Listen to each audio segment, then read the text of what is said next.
किया है, क्योंकि यदि आपने मेरा त्याग नहीं किया है तो कोई भी मुझे बलपूर्वक नहीं ले जा सकता है।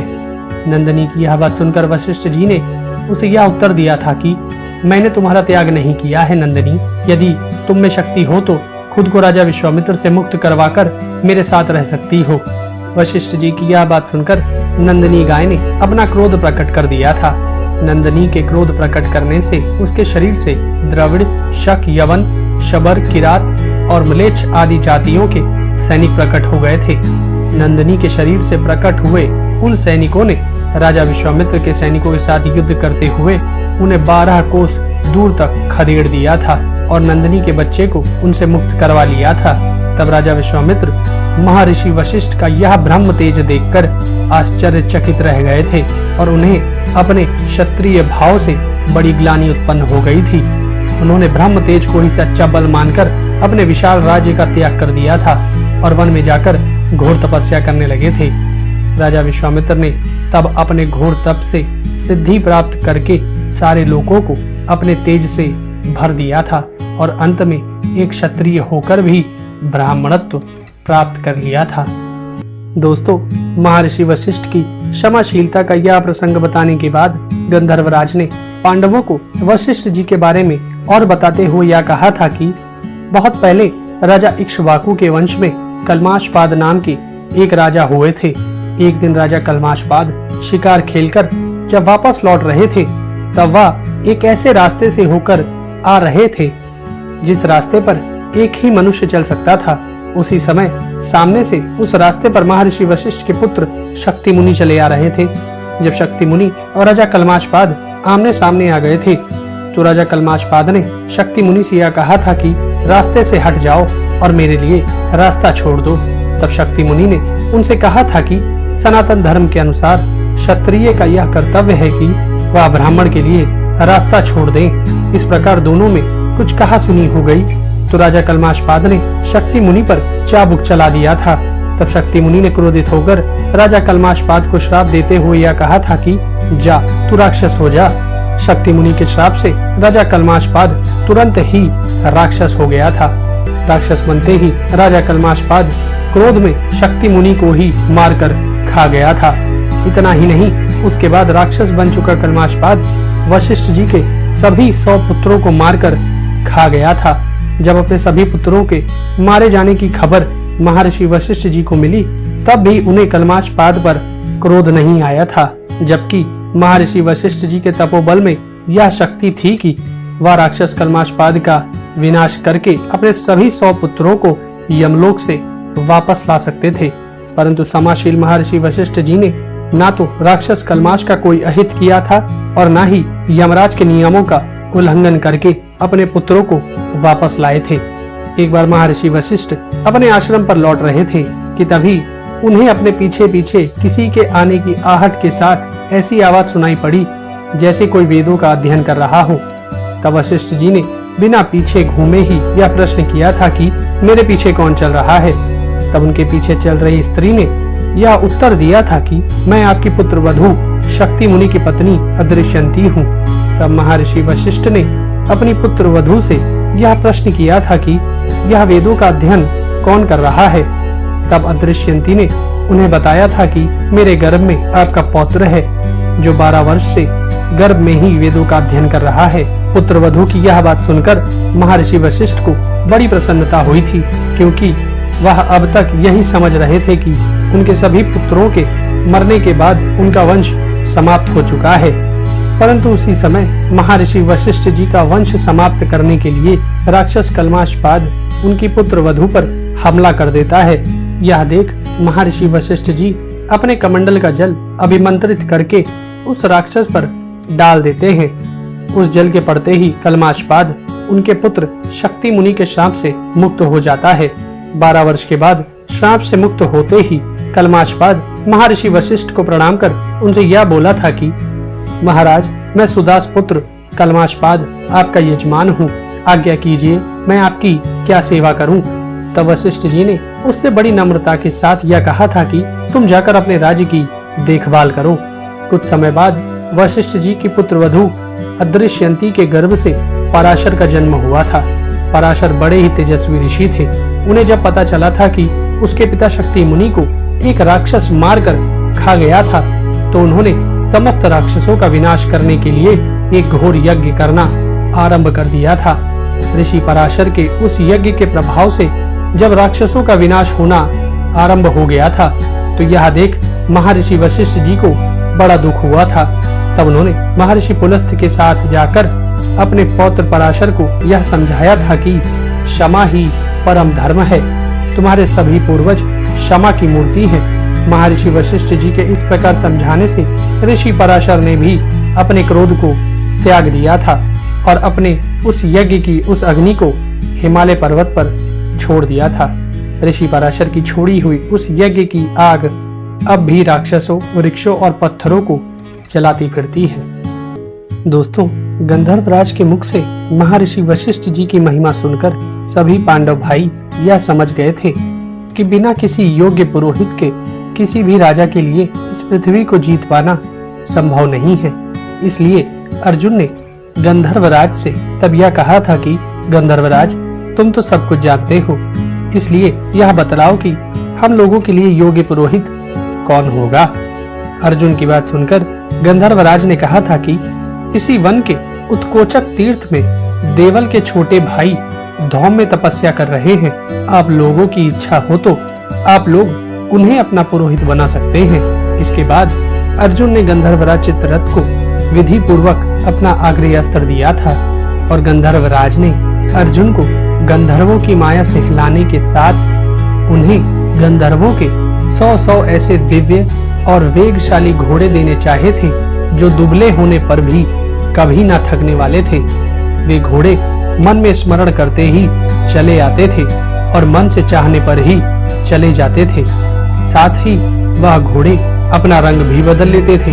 परंतु अर्जुन ने तब गंधर्वराज से यह कहा था कि तुम जो घोड़े देना चाहते हो वे अभी तुम्हारे पास ही रखो, समय आने पर वे घोड़े मैं तुमसे ले लूंगा। इस प्रकार एक दूसरे का सत्कार करके गंधर्वराज चित्ररथ अपने स्थान पर वापस चले गए थे और पांचों पांडव भाई अपनी माता देवी कुंती सहित गंधर्वराज के बताए हुए उत्कोचक तीर्थ की तरफ चल पड़े थे। दोस्तों, उत्कोचक तीर्थ पर पहुंचने के बाद पांडव वहीं पर स्थित धौम्य मुनि के आश्रम में गए थे और धौम्य मुनि से प्रार्थना की थी कि वह उनके पुरोहित बनना स्वीकार कर लें। जब धौम्य मुनि ने पांडवों का पुरोहित बनना स्वीकार कर लिया था, तब सभी पांडवों को इतनी प्रसन्नता हुई थी कि जैसे उन्हें सारी संपत्ति और राज्य मिल गया हो। धौम्य मुनि जैसा पुरोहित मिल जाने के बाद सभी पांडव भाइयों को इस बात का पक्का विश्वास हो गया था कि अब स्वयंवर में द्रौपदी उन्हें ही मिलेगी तथा साथ ही धौम्य मुनि ने भी पांडव भाइयों से यह कहकर बड़ा ही प्रसन्न कर दिया था कि उन्हें जल्द ही उनका राज्य प्राप्त होगा। अपनी उसी प्रसन्नता के साथ सभी पांडव भाई अपने पुरोहित धौम्य मुनि की आज्ञा लेकर पांचाल देश की तरफ चल पड़े थे। जब सभी पांडव भाई अपनी माता कुंती सहित द्रुपद नगर के समीप पहुंच गए थे, तो उन्होंने उस नगर से थोड़ी दूर पर एक कुम्हार के घर में डेरा डाल दिया था। कुम्हार के घर रहते हुए वह सभी पांडव भाई भिक्षावृत्ति से ही अपना जीवन निर्वाह करने लगे थे। इसलिए वहां कोई भी व्यक्ति यह नहीं जान पाया था कि यह सभी पांडु पुत्र हैं। इधर द्रुपद नगर में द्रौपदी के स्वयंवर की तैयारियां शुरू हो गई थी। राजा द्रुपद के मन में इस बात की लालसा थी कि उनकी पुत्री का विवाह किसी प्रकार से अर्जुन के साथ हो जाता और उन्हें इस बात का विश्वास भी था कि वारणावत के लाक्षागृह में पांडव जैसे महारथी जलकर नहीं मर सकते हैं। इसलिए उन्होंने अर्जुन को पहचानने के लिए ऐसा धनुष बनवाया था जिसे अर्जुन के अलावा संसार के 1-2 महारथी ही झुका सकते थे। उसके अतिरिक्त उन्होंने आकाश में एक ऐसा यंत्र टंगवा दिया था जो चक्कर काटता रहता था। उसी यंत्र के ऊपर लक्ष्य को रखा गया था और फिर राजा द्रुपद ने यह घोषणा कर दी थी कि जो वीर इस धनुष पर प्रत्यंचा चढ़ाकर बाणों से उस लक्ष्य को भेद देगा वही मेरी पुत्री द्रौपदी को प्राप्त करेगा। स्वयंवर के दिन लगभग सभी देशों के राजा और राजकुमार द्रौपदी के उस स्वयंवर में आए थे। दुर्योधन भी अपने भाइयों और मामा शकुनी सहित कर्ण को लेकर उस स्वयंवर में आया था। इनके अलावा श्री भगदत्त, शल्य, शिशुपाल, जरासंध, अश्वत्थामा, भोज, मणिमान, सुशर्मा और राजा विराट जैसे बहुत से सुप्रसिद्ध राजा महाराजा द्रौपदी के उस स्वयंवर में शामिल हुए थे। रुद्र, आदित्य, वसु, अश्विन कुमार, यमराज और कुबेर आदि देवता भी द्रौपदी के उस स्वयंवर को देखने के लिए अपने विमानों द्वारा आकाश में आकर स्थित हो गए थे। उनके साथ दैत्य, गरुड़, नाग, देवर्षि और मुख्य मुख्य गंधर्व भी उस स्वयंवर को देखने आए थे। भगवान श्री कृष्ण, बलराम भी उस स्वयंवर के महोत्सव को देखने के लिए वहां उपस्थित हुए थे। स्वयंवर मंडप में सभी राजा राजकुमार अपने बनाए हुए स्थानों पर आकर बैठ गए थे, परंतु इन सभी से अलग पांचों महारथी पांडव भाई ब्राह्मण के वेश में ब्राह्मणों की पंक्ति में आकर चुपचाप खड़े हो गए थे। दोस्तों, कुछ समय बाद द्रुपद कुमारी कृष्णा को सुंदर वस्त्रों और आभूषणों से सजाकर सोने की वरमाला के साथ रंग मंडप में लाया गया था। तब धृष्टद्युम्न ने अपनी बहन द्रौपदी के पास खड़े होकर स्वयंवर में आए सभी राजाओं और राजकुमारों से यह कहा था कि स्वयंवर की शर्त के अनुसार आप लोगों को इस धनुष और इन 5 बाणों से घूमते हुए उस यंत्र के छिद्र से अपने लक्ष्य को भेदना है।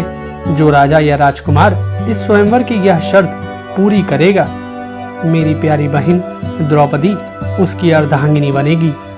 यह घोषणा करने के बाद धृष्टद्युम्न ने अपनी बहन द्रौपदी को उन सभी राजाओं और राजकुमारों का परिचय बताया था जो उसके स्वयंवर में भाग लेने के लिए आए थे, और उसे यह भी समझाया था कि इन पराक्रमी राजाओं और राजकुमारों में से जो भी इस लक्ष्य को भेद दे, उसके गले में तुम वरमाला डाल देना। धृष्टद्युम्न की बात समाप्त होने के बाद दुर्योधन, शाल्व, शल्य आदि राजा और राजकुमारों ने उस स्वयंवर के धनुष पर प्रत्यंचा चढ़ाने का प्रयास किया था, परंतु कोई भी उस धनुष पर प्रत्यंचा चढ़ाने में सफल नहीं हो पाया था। इसलिए वह सभी द्रौपदी को पाने की आशा को छोड़कर वापस अपने अपने स्थानों पर बैठ गए थे। दुर्योधन आदि को निराश और उदास देखकर कर्ण अपने स्थान से उठकर उस धनुष के पास आया था और उसने सभी के देखते ही देखते उस धनुष पर प्रत्यंचा चढ़ा दी थी। कर्ण क्षण भर में उस लक्ष्य को भेद सकता था, परंतु तभी द्रौपदी जोर से यह बोल उठी थी कि मैं किसी सूत पुत्र को अपना वर नहीं चुनूंगी। द्रौपदी की यह बात सुनकर कर्ण ने ईर्ष्या भरी हंसी के साथ सूर्य की ओर देखा था। फिर उसके बाद गुस्से में उस धनुष की प्रत्यंचा उतारकर उसे वहीं रख दिया था और अपने स्थान पर वापस बैठ गया था। अपने मित्र कर्ण का यह अपमान दुर्योधन और उसके भाइयों को रास नहीं आया था। दूसरे बड़े बड़े प्रभावशाली राजा जब द्रौपदी के स्वयंवर के उस लक्ष्य को नहीं भेद सके, तो यह देखकर राजा द्रुपद बड़े ही निराश हो गए थे, क्योंकि उनकी नजर में अभी कोई ऐसा क्षत्रिय राजा या राजकुमार शेष नहीं रह गया था जो द्रौपदी के स्वयंवर की शर्त को पूरा कर सके। तभी ब्राह्मणों की वेशभूषा में ब्राह्मणों के समाज में खड़े अर्जुन ने राजा द्रुपद से उस लक्ष्य को भेदने की आज्ञा मांगी थी। एक ब्राह्मण के इस प्रकार के साहस करने से पूरा ब्राह्मण समाज चकित हो गया था और कुछ ब्राह्मण आपस में यह बात करने लगे थे कि यह हम ब्राह्मणों की हंसी न करा दे, परंतु कुछ ब्राह्मण यह कहने लगे थे कि तपस्वी और दृढ़ निश्चयी ब्राह्मण के लिए कोई भी कार्य असाध्य नहीं हो सकता। सभी लोग इस उत्साही वीर ब्राह्मण को आशीर्वाद दो, इसका यह मनोरथ अवश्य ही पूर्ण होगा। ब्राह्मण जब तक अर्जुन के बारे में इस प्रकार की बातें कर रहे थे, तब तक ब्राह्मण वेश रखे अर्जुन उस धनुष तक पहुंच गए थे। अर्जुन ने स्वयंवर के उस धनुष की प्रदक्षिणा करके भगवान शंकर और भगवान श्री कृष्ण को सर झुकाकर मन ही मन प्रणाम किया था। उसके बाद अर्जुन ने उस धनुष को इस प्रकार उठा लिया था जैसे वह कोई खिलौना हो और झट से उस पर प्रत्यंचा चढ़ा दी थी। एक ब्राह्मण का यह पराक्रम देख स्वयंवर में उपस्थित सभी क्षत्रिय वीरों की गर्दन लज्जा से झुक गई थी। वह सभी लोग अर्जुन को समझ पाते उससे पहले अर्जुन ने उन बाणों से उस लक्ष्य को भेद दिया था। अर्जुन के लक्ष्य भेदते ही स्वयंवर में उपस्थित सभी ब्राह्मण खुशी में झूमते हुए अपना दुपट्टा लहराने लगे थे। जब युधिष्ठिर ने देखा कि अर्जुन ने अपना काम कर दिया है तो वह नकुल और सहदेव को अपने साथ लेकर स्वयंवर के उस रंग मंडप से बाहर चले गए थे।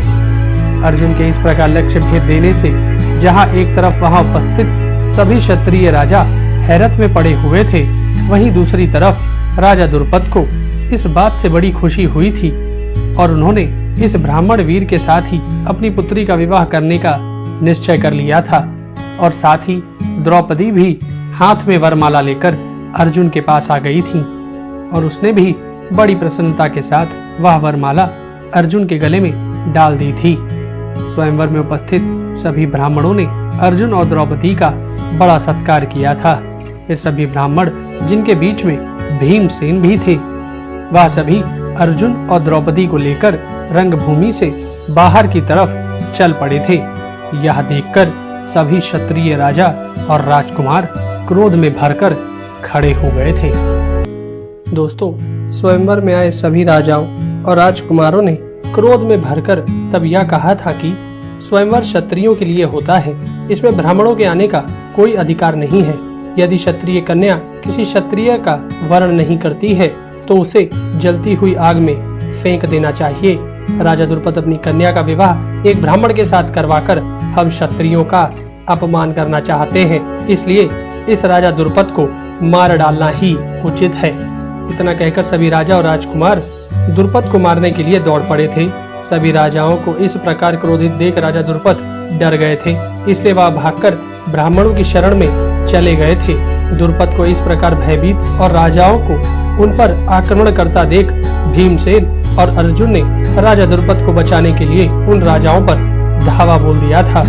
इस प्रकार अर्जुन और भीमसेन का सभी राजाओं के बीच घमासान युद्ध होने लगा था। स्वयंवर में उपस्थित भगवान श्री कृष्ण ने भीम और अर्जुन को उनकी युद्ध कला से पहचान लिया था, इसलिए उन्होंने सभी के बीच में पड़कर उस युद्ध को शांत कराते हुए यह कहा था कि इस ब्राह्मण ने धर्म के अनुसार ही द्रौपदी को प्राप्त किया है, इसलिए तुम्हारा इस प्रकार इस ब्राह्मण से युद्ध करना उचित नहीं है। भगवान श्री कृष्ण के समझाने बुझाने पर सभी राजा युद्ध बंद करके अपने अपने राज्यों को लौट गए थे। भीमसेन और अर्जुन भी द्रौपदी को लेकर अपने घर की तरफ चल पड़े थे। भीम और अर्जुन ने जब द्रौपदी के साथ उस कुम्हार के घर में प्रवेश किया था जिसमें वह अपनी माता कुंती और भाइयों के साथ रहते थे, तब उन्होंने घर में घुसते ही जोर से आवाज देकर अपनी माता कुंती से यह कहा था कि देखो माँ, आज हम लोग यह भिक्षा लाए हैं। पांडवों की माता देवी कुंती उस समय घर के भीतर थीं, इसलिए उन्होंने भिक्षा को देखे बिना ही यह कह दिया था कि तुम पांचों भाई मिलकर उसका उपभोग करो। परंतु जब देवी कुंती ने बाहर आकर यह देखा कि वह भिक्षा राजकुमारी द्रौपदी है, तब उन्हें अपने कहे हुए शब्दों पर बड़ा ही पश्चाताप हुआ था। उस समय देवी कुंती ने अपने ज्येष्ठ पुत्र युधिष्ठिर से कोई ऐसा उपाय बताने को कहा था कि जिससे द्रौपदी को तो अधर्म ना हो, साथ ही उनकी कही हुई बात भी झूठी ना हो। देवी कुंती के अनजाने में कहे गए उन शब्दों के कारण सभी पांडव भाई चिंता में पड़ गए थे, लेकिन तभी युधिष्ठिर को भगवान व्यास की कही वह बात स्मरण हो आई थी जिसमें भगवान व्यास ने पांडवों से यह कहा था कि द्रौपदी तुम सभी भाइयों की पत्नी होगी। सभी पांडव भाई द्रौपदी के विषय में यह विचार कर ही रहे थे कि तभी भगवान श्री कृष्ण अपने बड़े भाई बलराम जी के साथ उनसे मिलने के लिए आ गए थे, परंतु लोगों को पांडवों के बारे में मालूम ना पड़ जाए, इस कारण भगवान श्री कृष्ण और बलराम उनसे मिलकर शीघ्र ही वापस लौट गए थे। भगवान श्री कृष्ण और बलराम के चले जाने के बाद द्रौपदी ने देवी कुंती की आज्ञा से सभी पांडव भाइयों को कुशासन पर बिठाकर उनकी लाई हुई भिक्षा को परोसकर उन्हें भोजन करवाया था।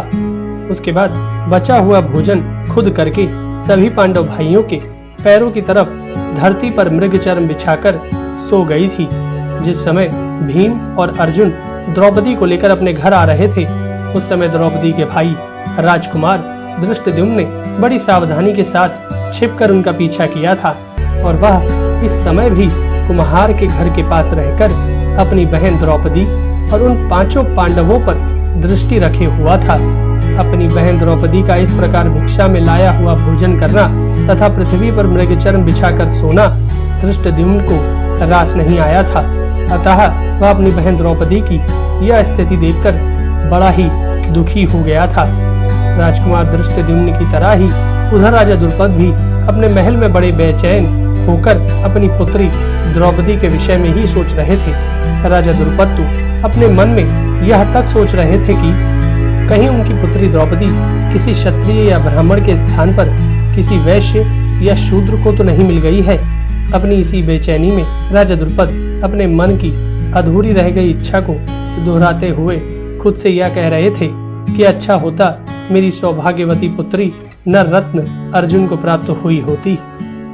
दोस्तों, रात्रि अधिक हो जाने के बाद राजकुमार धृष्टद्युम्न अपने महल में वापस आ गया था और अपने बेचैन पिता राजा द्रुपद को द्रौपदी के बारे में बताते हुए यह कहा था कि जिस ब्राह्मण ने स्वयंवर में द्रौपदी का वर्ण किया है वह ब्राह्मण अपनी माता और 5 भाइयों के साथ एक कुम्हार के घर में आश्रय लेकर रहते हैं। इसके साथ ही राजकुमार धृष्टद्युम्न ने अपने मन की शंका को व्यक्त करते हुए यह कहा था कि मुझे लगता है कि यह 5 ब्राह्मण भाई अवश्य ही पांडव हैं और अपनी माता कुंती के साथ वेश बदलकर हमारे राज्य में रह रहे हैं।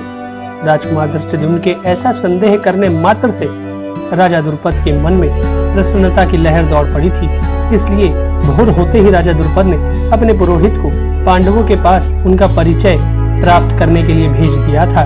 राजा द्रुपद के पुरोहित ने पांडवों के पास आकर उनसे उनका परिचय जानने की बहुत कोशिश की थी, परंतु युधिष्ठिर ने अभी अपना परिचय देना उचित नहीं समझा था।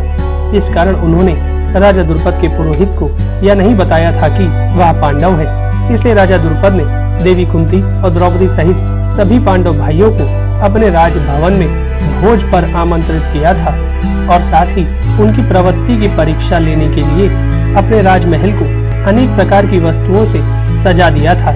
जैसे कि राजमहल के एक भाग को कृषि के उपयोग आने वाली वस्तुओं से सजा दिया था, एक भाग में शिल्प कला में काम आने वाली वस्तुओं को रखा गया था, एक तरफ तरह तरह के खिलौने आदि रख दिए गए थे, एक तरफ उत्तम वस्त्रों तथा बहुमूल्य आभूषणों का ढेर लगा दिया गया था तथा राजमहल के एक भाग को युद्ध की सामग्रियों जैसे ढाल, तलवार, धनुष, बाण और शक्ति कवच आदि से सजा दिया गया था।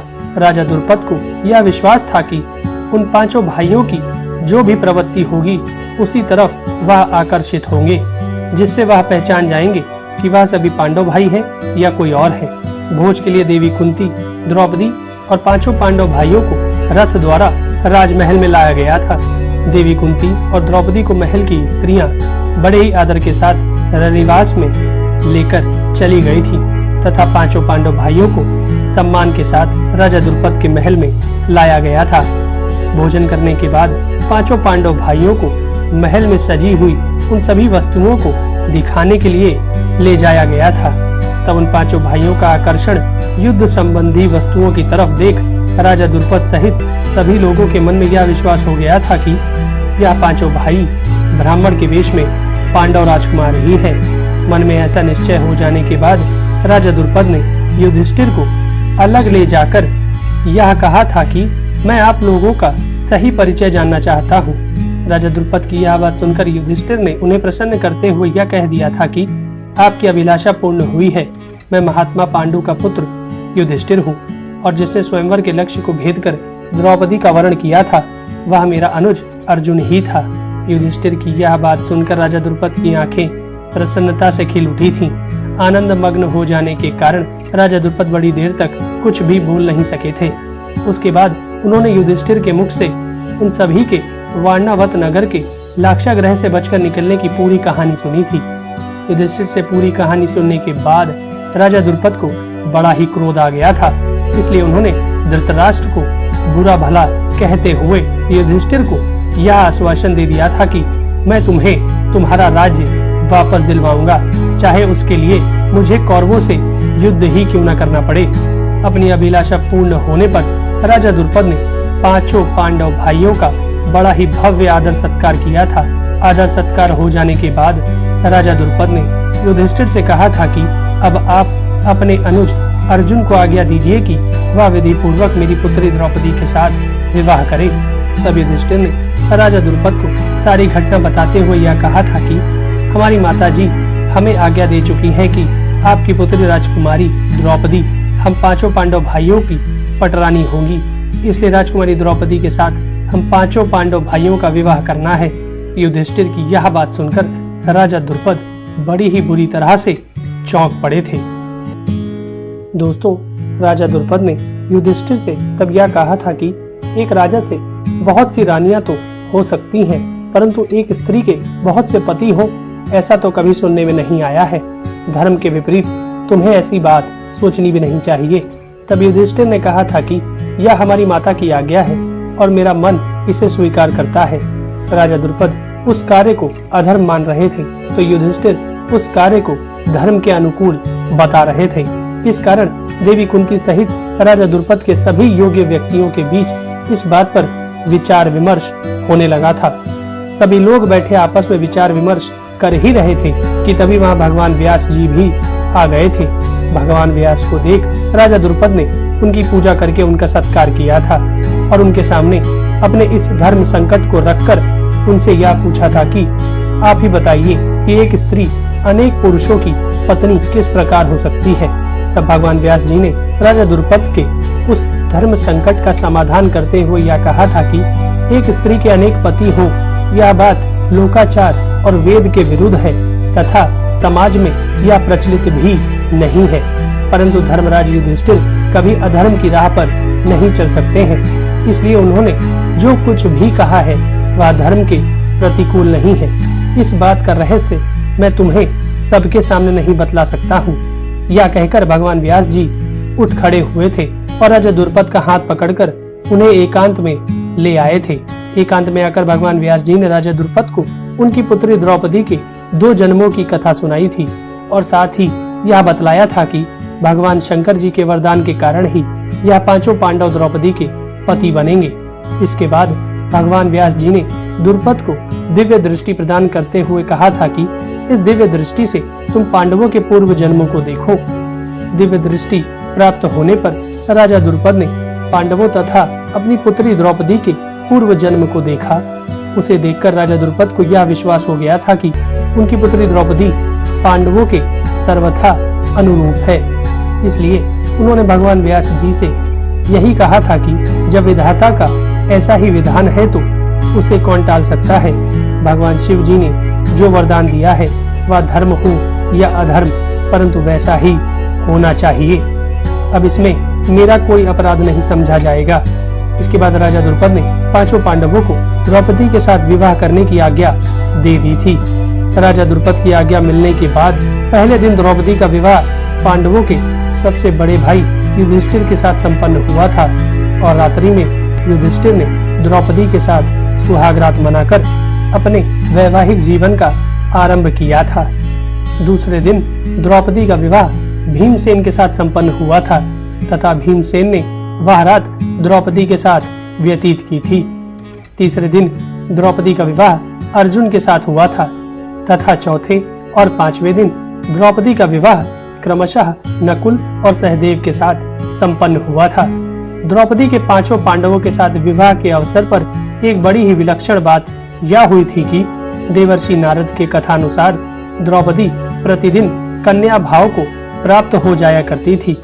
इस कारण पांचों पांडव भाइयों ने अपनी पत्नी द्रौपदी को कन्या भाव में ही प्राप्त किया था।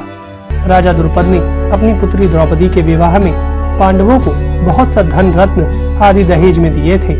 इस प्रकार पांडव अपार संपत्ति और स्त्री रत्न द्रौपदी को पाकर बड़े ही प्रसन्न हो गए थे और राजा द्रुपद के पांचाल देश में ही एक महल में रहने लगे थे। भगवान श्री कृष्ण ने भी पांडवों का विवाह हो जाने पर बहुत सी अमूल्य भेंट पांडवों के लिए भेजी थी, जिसे भगवान श्री कृष्ण की प्रसन्नता के लिए पांडवों ने बड़े हर्ष के साथ स्वीकार कर ली थी। धीरे धीरे स्वयंवर में आए हुए राजाओं को अपने गुप्तचरों से यह मालूम पड़ गया था कि द्रुपद की पुत्री द्रौपदी का विवाह पांडवों के साथ हुआ है तथा स्वयंवर के लक्ष्य को भेदने वाला वह ब्राह्मण कोई और नहीं स्वयं वीरवर अर्जुन थे। यह समाचार को सुनकर सभी राजाओं को बड़ा ही आश्चर्य हुआ था तथा साथ ही सभी को वारणावत में पांडवों के बच जाने से बड़ी प्रसन्नता हुई थी। परंतु जब